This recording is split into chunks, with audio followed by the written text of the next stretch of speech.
नमस्कार साथियों, आपका दोस्त धनराज ताजी फिर आपके लिए एक नई वीडियो लेकर आया हूँ। और आज का वीडियो साथियों एक ऐसी बीमारी पर है जो बहुत ही खतरनाक बीमारी है साथियों, और इस समय पे सबसे ज़्यादा देखे जाने वाली बीमारी है। फील्ड में लगभग बारिश के मौसम में सबसे ज़्यादा केस एचएस के आते हैं साथियों, जिसको गलघोटू या हेमोरेजिया सेप्टेमिया बोलते हैं साथियों।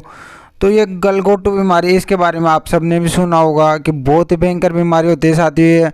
अगर इसका आपने पता नहीं लगाया, आपने ध्यान नहीं दिया है और अपने पशु का लगभग 12 से 24 घंटे के अंदर अंदर अगर आपने इलाज नहीं करवाया है तो आपका पशु जान दे देगा, आपके पशु की डेथ हो जाएगी। इसमें बहुत ही ज़्यादा चांस होते हैं आपके पशु की जान देने के, अगर आपने समय पे इलाज नहीं करवाया है साथियों। इसमें ये सबसे ज़्यादा इम्पोर्टेंट है कि आपको जल्दी से पता लगाना होता है कि आपके पशु में गलघोटू हो चुका है, एचएस हो चुका है, और आपको समय पे पशु चिकित्सक को बुला के आपको इलाज करवाना होता है साथियों। और साथियों इसके इलाज के लिए जो गलघोटू रोग है, इसमें कौन कौन से इंजेक्शन दिए जाते हैं, क्या ट्रीटमेंट होता है और कैसे डायग्नोसिस करते हैं, इसके लिए बहुत सारे दोस्तों के कॉल आ रहे थे। बहुत सारे वेटनरी जो स्टूडेंट है वो बोल रहे थे बॉस कि इसका हम कैसे डायग्नोसिस कर सकते हैं फील्ड में कि पशु के गलघोटू रोग हो चुका है, एचएस हो चुका है, और इसमें कौन कौन से इंजेक्शन लगाते हैं, वो सभी के बारे में आप हमें डिटेल से बताइए। तो मैं उन सभी समस्याओं का समाधान करने के लिए आपके लिए बहुत ही अच्छा वीडियो लेकर आया हूँ। इसमें आपको पूरा डिटेल से समझाऊंगा, जिससे आप आराम से डायग्नोसिस कर सकते हो कि आपके पशु में गलघोटू रोग हो चुका है। आप आराम से पता लगा सकते हो, जिससे आप आराम से फील्ड में इलाज कर सकते हो साथियों। और इसमें एक बात ज़रूर ध्यान रखनी है साथियों, क्योंकि प्रेग्नेंट पशु में कुछ अलग इंजेक्शन यूज किए जाते हैं, तो उनका ज़रूर ध्यान रखना है साथियों। नहीं तो आपकी एक छोटी सी गलती किसी पशु की जान को जोखिम में डाल सकती है। ये बात मैं हमेशा बोलता हूँ साथियों।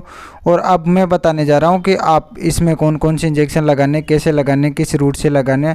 और साथियों अभी भी अगर आप मेरे चैनल पर नए हो और आपको पशुओं से जुड़ी किसी प्रकार की समस्या का समाधान चाहिए या वेटनरी से रिलेटेड कोई भी ऑफिशियल अपडेट चाहिए, तो मेरे चैनल को सब्सक्राइब जरूर करें और जो घंटे वाला बटन दिख रहा है उसमें ऑल वाला ऑप्शन ज़रूर दबाएं, ताकि मेरी आने वाली वीडियो आपको सबसे पहले मिल सके।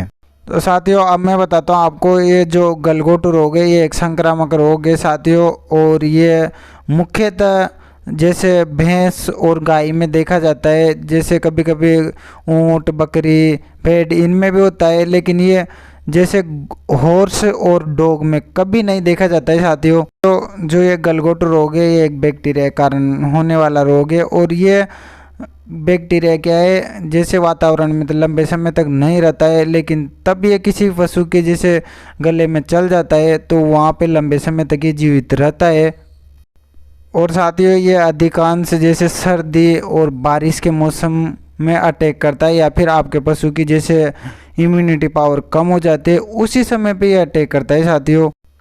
अब साथियों मैं बताता हूँ आपको कि ये फैलता कैसे। साथियों ये एक तो जैसे हमारा पशु को जैसे दूषित चारा या गंदा पानी पी रहा है उससे फैलता है, या जो बीमार पशु है उसके संपर्क में आ गया तो उससे भी फैल जाता है साथियों ये गलघोटू रोग। साथियों मैं अभी इसके लक्षण बताता हूँ आपको। जो गलघोटू रोग है, जो एचएस रोग है, कि इसके मुख्य लक्षण क्या है जिससे आप आराम से पता लगा सकते हो। तो साथियों इसमें होता क्या है, जैसे अगर पशु में एचएस हो चुका है, गलघोटू रोग हो चुका है, तो उसमें क्या होता है कि हमारे पशु के गले में सूजन आ जाती है, दोनों पैरों के बीच में सूजन आ जाती है, सांस लेने में दिक्कत हो जाती है पशु को।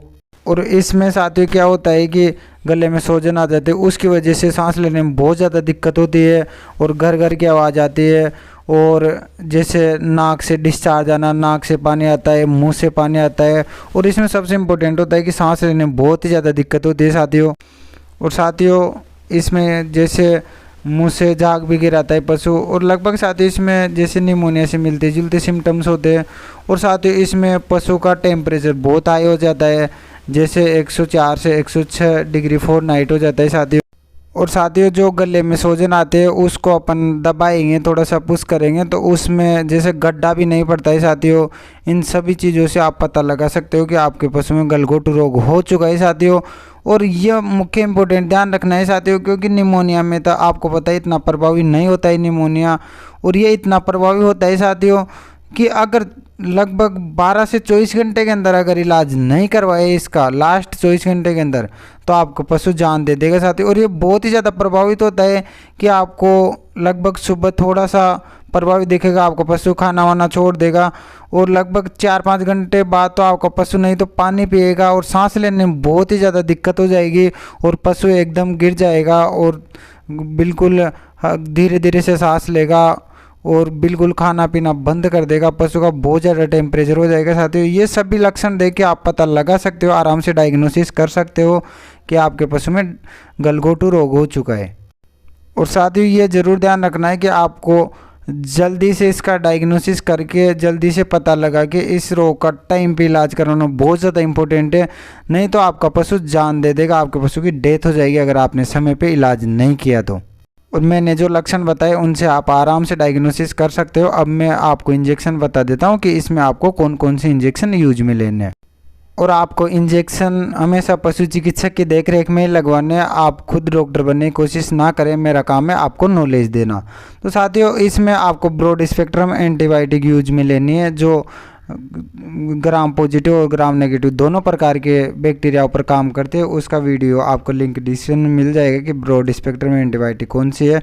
अगर आपने वो वाला वीडियो नहीं देखा है तो आप देख सकते हो। तो ब्रॉड स्पेक्ट्रम एंटीबायोटिक में आप OTC ले सकते हो, OTC का बहुत अच्छा रिजल्ट है। और आप अगर आपका पशु जैसे 400 से 500 kg का है तो आप उसमें 40 ml तक आराम से लगा सकते हो, 20-20 ml दोनों साइड लगा सकते हो।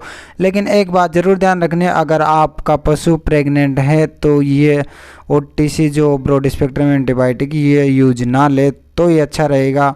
इसकी जगह आप दूसरे ब्रॉड स्पेक्ट्रम एंटीबायोटिक है वो यूज में ले सकते हैं। आपका पशु प्रेग्नेंट है या ज्ञापन है तो आपको OTC की जगह पे ब्रॉड स्पेक्ट्रम एंटीबायोटिक के रूप में आप जो सल्फाट्रिम है वो यूज में लेना है आपको। यदि आपका पशु 400 से 500 kg का है तो सल्फाट्रिम L है, इसका आप लगभग 20 से 30 ml लगा सकते हो। और आपका पशु छोटा है तो 15 से 20 ml आप उसमें लगा सकते हो अगर जैसे 300-400 kg का है साथियों।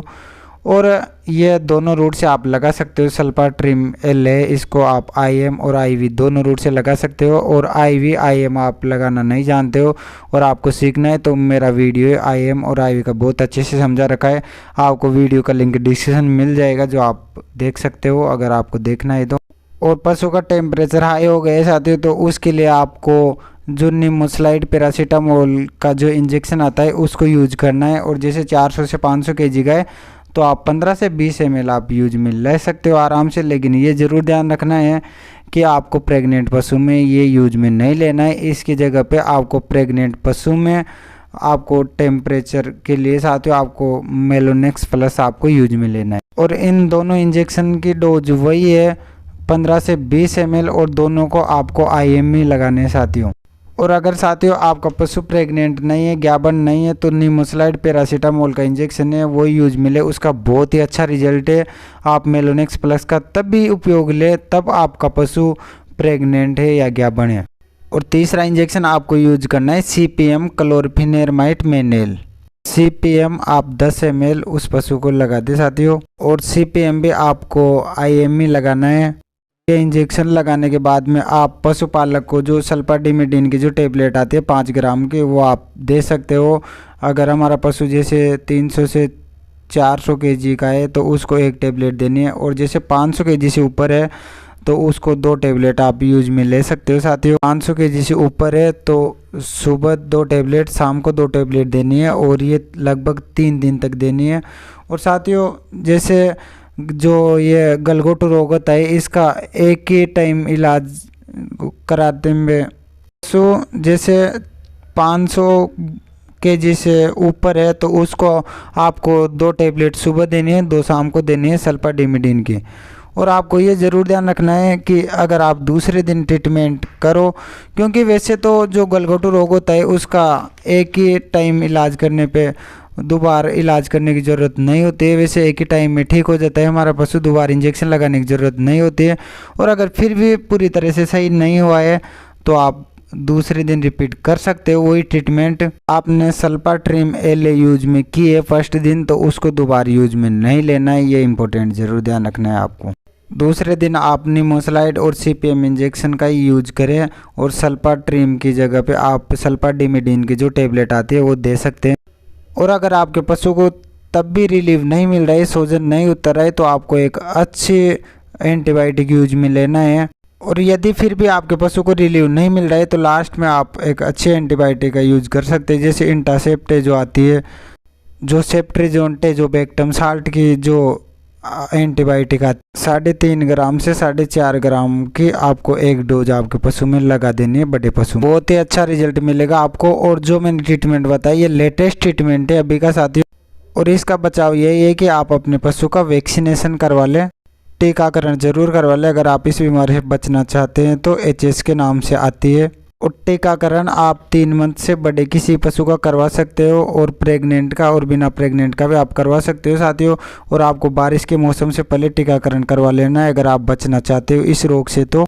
और आपको मेरी वीडियो अच्छी लगे तो वीडियो को लाइक ज़रूर कर दे और अपने दोस्तों के साथ में शेयर ज़रूर कर दे साथियों। Thank you all of you. मिलते हैं अगले वीडियो में, तब तक के लिए बाय बाय।